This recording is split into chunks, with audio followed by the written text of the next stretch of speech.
আইন শৃঙ্খলা রক্ষাকারী বাহিনীর সঙ্গে সংঘর্ষে জড়িয়ে পড়ে জামাত শিবির কর্মীরা।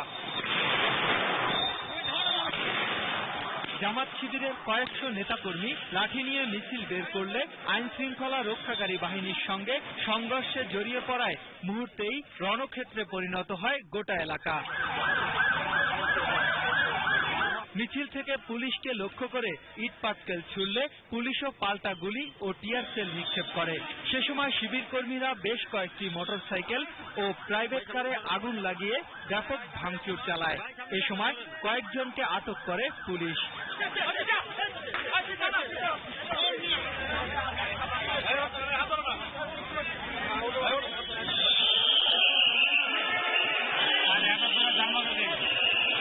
এদিকে ফকিরাপুল শান্তিনগর এলাকায়ও দোকানপাট ভাঙচুর ও গাড়িতে আগুন দেয় জামাত শিবির কর্মীরা। সে সময় আইন শৃঙ্খলা রক্ষাকারী বাহিনী ফাঁকা গুলি ও কাঁদানে গ্যাস ছুড়ে পরিস্থিতি নিয়ন্ত্রণে আনে। এছাড়া মালিবাগে মিছিল থেকে তাণ্ডব চালায় বিক্ষুব্ধ নেতাকর্মীরা। সে সময় গাড়িতে আগুন ও ভাঙচুর চালায় তারা।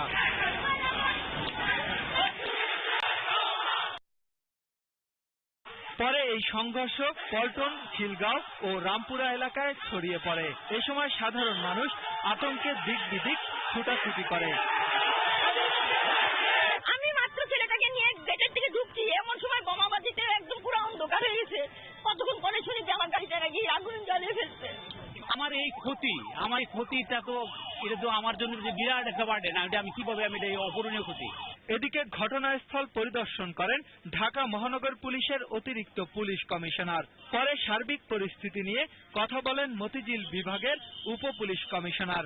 ককটেল ফাটাই এবং তখন পুলিশ তাদেরকে ছত্রভঙ্গ করার জন্য গুলি ছোড়ে। তারা ককটেল ফাটাতে ফাটাতে গাড়িতে আগুন দেয়। মাইনুল ইসলাম, 21 টেলিভিশন, ঢাকা। জামাত নেতা কাদের মোল্লার ফাঁসি কার্যকরের পর দেশের বিভিন্ন স্থানে সহিংসতায় 5 জন নিহত হয়েছে। যশোরের বাগারপাড়ায় আশরাফুল নামে জামাত কর্মী, সাতক্ষীরার কলারোয়ায় 2 আওয়ামী লীগ কর্মী, পিরোজপুরে এক বিএনপি কর্মী ও নোয়াখালীর আফানিয়া বাজারে এক চটপটি বিক্রেতা নিহত হয়েছেন। এছাড়া দেশের বিভিন্ন স্থানে ভাঙচুর, সড়ক অবরোধ ও আগুন দেওয়ার ঘটনা ঘটেছে। প্রতিনিধিদের সহায়তায় রিপোর্ট করছেন স্মৃতি মণ্ডল। চাঁপাইনবাবগঞ্জ, সোনা মসজিদ সহ বিভিন্ন স্থানে সড়ক অবরোধ করে অবরোধকারীরা। এছাড়া বড় ইন্দারা মোড়ের কয়েকটি ব্যাংক ভবনে ভাঙচুর চালায় তারা। চট্টগ্রামের সাতকানিয়া ও লোহাগড়ায় বিভিন্ন স্থানে সড়ক অবরোধ করে অবরোধকারীরা। পিরোজপুরের জিয়ানগরের ঘোষের হাটে 18 দলীয় মিছিলে প্রতিপক্ষের গুলিতে বিএনপির শুক্কুর আলী নামে এক কর্মী নিহত হয়। গুলিবিদ্ধ হয় 6 জন।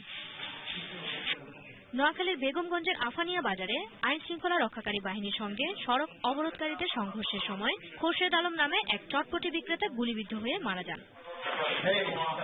সাতক্ষীরার কলারোয়ায় আজিজুর রহমান ও জজ মিয়া নামে আওয়ামী লীগ কর্মীকে কুপিয়ে ও পিটিয়ে হত্যা করা হয়। এছাড়া সাতক্ষীরার বিভিন্ন স্থানে সড়ক অবরোধ করা হয়।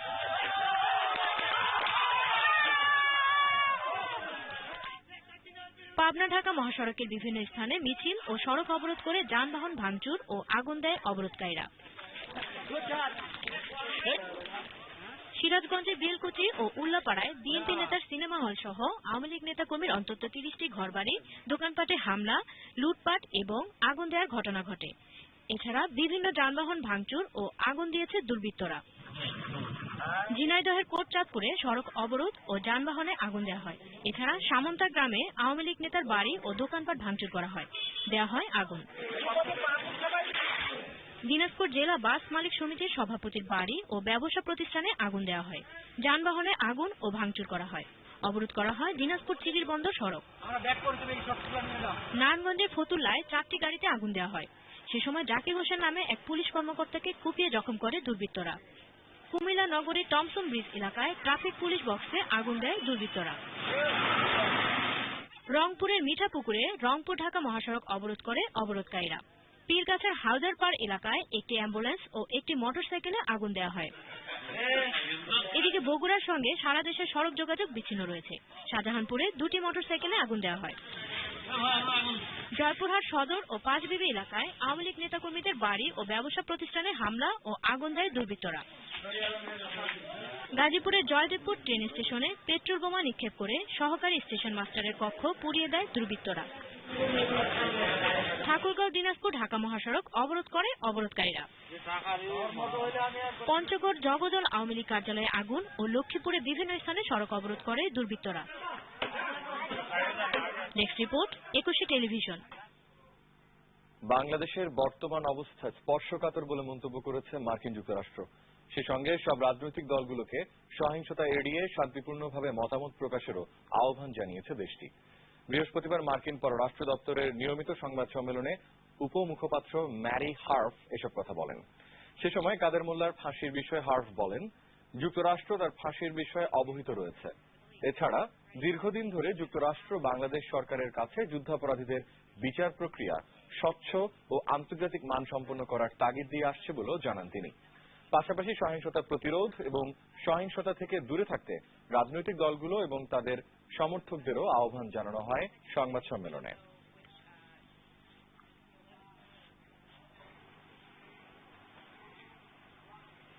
জাতিসংঘ বিশেষ দূত অস্কার ফার্নান্দেজ তারানকোর বিদায়ের পর প্রথম বৈঠকে দুই প্রধান দলের শীর্ষ নেতারা সংকট নিরসনে নিজেদের প্রস্তাব তুলে ধরেছেন। বৈঠক শেষে আওয়ামী লীগের সাধারণ সম্পাদক সৈয়দ আশরাফুল ইসলাম এবং বিএনপির ভারপ্রাপ্ত মহাসচিব মির্জা ফখরুল ইসলাম আলমগীর জানান, দুই পক্ষই নিজেদের প্রস্তাব তুলে ধরেছে। এবার দলীয় ফোরামে আলোচনার পর শিগগিরই আবার বসা হবে। আমরা প্রায় 4টা থেকে 6:10 প্রায় 2 ঘন্টা আমাদের মধ্যে আলাপ আলোচনা হয়েছে এবং আলাপ আলোচনার মাধ্যমে ওনারা আমাদের কিছু প্রস্তাব দিয়েছেন, আমরাও ওনাদের কাছে প্রস্তাব দিয়েছি এবং আমাদের আলোচনা এটাই সিদ্ধান্ত যে আমরা প্রস্তাবগুলি নিয়ে আমাদের নেতৃবৃন্দের কাছে যাব, ওনারাও আমাদের প্রস্তাবগুলি নিয়ে ওনাদের নেতৃবৃন্দের কাছে যাবেন। তার পরবর্তী সময় ওনারা এবং আমরা যখন আমাদের দলের নেত্রী এবং নেতৃত্বের সঙ্গে আলোচনা করে পরবর্তী সময় আমরা আমাদের কৌশল ঠিক করব। আওয়ামী লীগের সঙ্গে আমরা কথা বলছি, আলোচনা হয়েছে। আমরা এই সুষ্ঠু নির্বাচনের জন্য এবং সকলের অংশগ্রহণের মাধ্যমে নির্বাচনের জন্য আমরা কতগুলো সুনির্দিষ্ট প্রস্তাব সরকারি দলের কাছে দিয়েছি, সেগুলো নিয়ে আলোচনা হয়েছে। তারাও কিছু প্রস্তাব দিয়েছেন। তারা যে প্রস্তাবগুলো দিয়েছেন এই প্রস্তাবগুলো নিয়ে আমরা আমাদের দলের নীতি নির্ধারণী যে ফোরাম আছে সেখানে আলোচনা করব। তারা তাদের নীতি নির্ধারণী ফোরামে আলোচনা করবেন এবং অতি শীঘ্র আবার এই বিষয়ে আলোচনা হবে। এই মুহূর্তে রাজধানীর গুলশানে বিএনপি চেয়ারপারসনের বাসভবনের সামনে আছেন আমাদের সহকর্মী। তিনি জানাচ্ছেন সেখানকার সর্বশেষ খবর।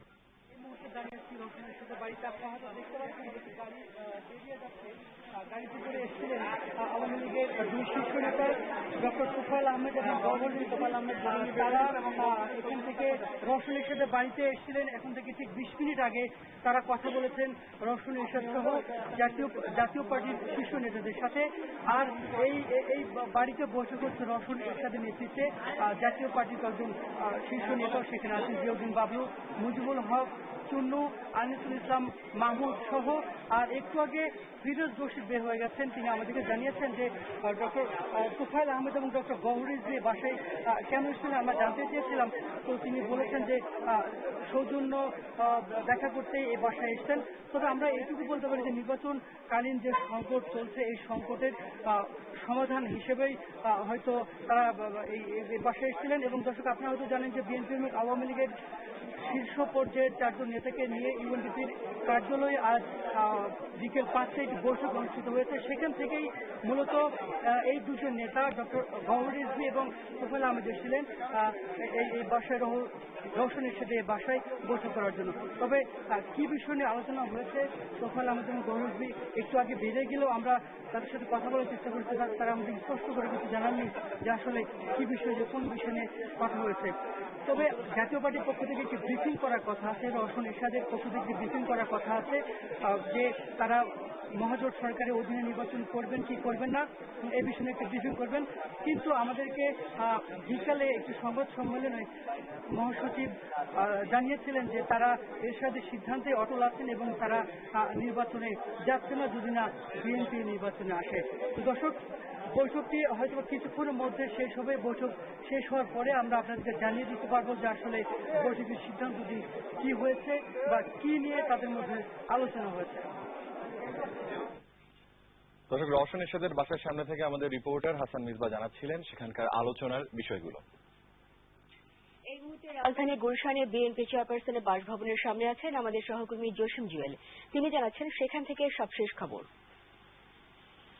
ধন্যবাদ দর্শক। এর আগেই আমরা আপনাদের যেমনটা জানিয়েছিলাম যে ইউএনডিপির গুলশান ইউএনডিপির কার্যালয়ে আওয়ামী লীগ বিএনপির শীর্ষ নেতাদের যে মধ্যে যে বৈঠকটি হয়েছিল সেই বৈঠকটি কিন্তু আরো প্রায় ঘণ্টাখানিক আগে শেষ হয়েছে এবং তাদের সেই বৈঠকটি প্রায় 2 ঘন্টারও বেশি সময় ধরে চলে এবং আমরা আমাদের সঙ্গে গণমাধ্যমের সঙ্গে কিন্তু বৈঠক শেষে উভয় দলের শীর্ষ নেতারাই কিন্তু কথা বলেছে, মুখপাত্র কথা বলেছে। তো তারা যেটা জানিয়েছিলেন যে এই বৈঠকের ব্যাপারে তাদের দুই দলের মধ্যে যে আলোচনা হয়েছে সেই আলোচনার বিষয়টি উভয় দলই উভয় নেত্রীর সঙ্গে আলোচনা করে পরবর্তীতে জানাবে। তো এই মুহূর্তে আমি অবস্থান করছি গুলশানের বিএনপির চেয়ারপারসন ও বিরোধী দলের নেতা বেগম খালেদা জিয়ার বাসভবনের সামনে। তো দর্শক, আমরা প্রায় এখানে আধা ঘন্টারও বেশি সময় ধরে অবস্থান করছি। ওই বৈঠকের পরে কিন্তু বিএনপির ভারপ্রাপ্ত মহাসচিবের নেতৃত্বে যে 4 সদস্যের দলটি আওয়ামী লীগের নেতাদের সঙ্গে কথা বলেছিল সেই প্রতিনিধি দলটি কিন্তু খালেদা জিয়ার বাসায় এখনো পর্যন্ত প্রবেশ করেনি। তবে আমরা যতটুকু খবর পেয়েছি হয়তোবা যে কোনো সময় তারা খালেদা জিয়ার বাসায় প্রবেশ করবেন এবং আজকের বৈঠকে যেসব বিষয় নিয়ে আলোচনা হয়েছে সেই বিষয়গুলো নিয়ে বিরোধী দলের নেত্রীর সঙ্গে আলোচনা করবেন এবং আলোচনার পরে হয়তোবা তার একটা সিদ্ধান্তে পৌঁছাতে পারবেন। তো দর্শকের আগে আমি একটু এই বৈঠকের ব্যাপারে আমি বলতে চাচ্ছি যে বৈঠকের পরে কিন্তু বিএনপি এবং আওয়ামী লীগের মুখপাত্র দুইজনই একই কথা বলেছেন যে তারা নেত্রীর সঙ্গে আলোচনা করে পরবর্তীতে তারা জানাবেন এবং সেখানে তাদের প্রশ্ন করা হয়েছিল যে তারা বিএনপির পক্ষ থেকে আওয়ামী লীগকে কি ধরনের প্রস্তাব দেওয়া হয়েছিল। তো সেক্ষেত্রে কিন্তু বিএনপির ভারপ্রাপ্ত মহাসচিব মির্জা ফখরুল ইসলাম আলমগীর কি ধরনের প্রস্তাব দেওয়া হয়েছে সে ব্যাপারটি তিনি বলেননি। তিনি শুধু বলেছেন এটুকুই যে আমরা যেসব প্রস্তাব দিয়েছি এবং আওয়ামী লীগের পক্ষ থেকে যে ধরনের প্রস্তাব দেওয়া হয়েছে সেই প্রস্তাবগুলো তারা দলীয় নেত্রীর সঙ্গে আলোচনা করে পরবর্তীতে আসলে তারা জানাবেন যে কি ধরনের আলোচনা হয়েছে। তবে আওয়ামী লীগ এবং বিএনপির দুই মুখপাত্রের কথা। রওশন এরশাদের বাসায় গেছেন আওয়ামী লীগ নেতা তোফায়েল আহমেদ ও গওহর রিজভী। সন্ধ্যা 6টার দিকে রওশন এরশাদের বাসায় বৈঠকে বসেন জাতীয় পার্টির নেতা মুজিবুল হক চুন্নু ও দলের প্রেসিডিয়াম সদস্য কাজী ফিরোজ রশিদ সহ আরো কয়েকজন নেতা।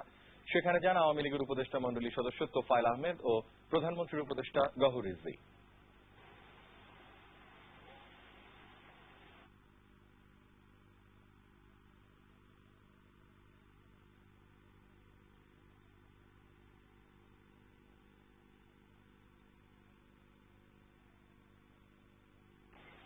এর আগে হোসেন মোহাম্মদ এরশাদ ছাড়া অন্য কারো নেতৃত্বে জাতীয় পার্টি নির্বাচনে অংশ নেবে না বলে সাফ জানিয়েছেন দলের মহাসচিব রুহুল আমিন হাওলাদার।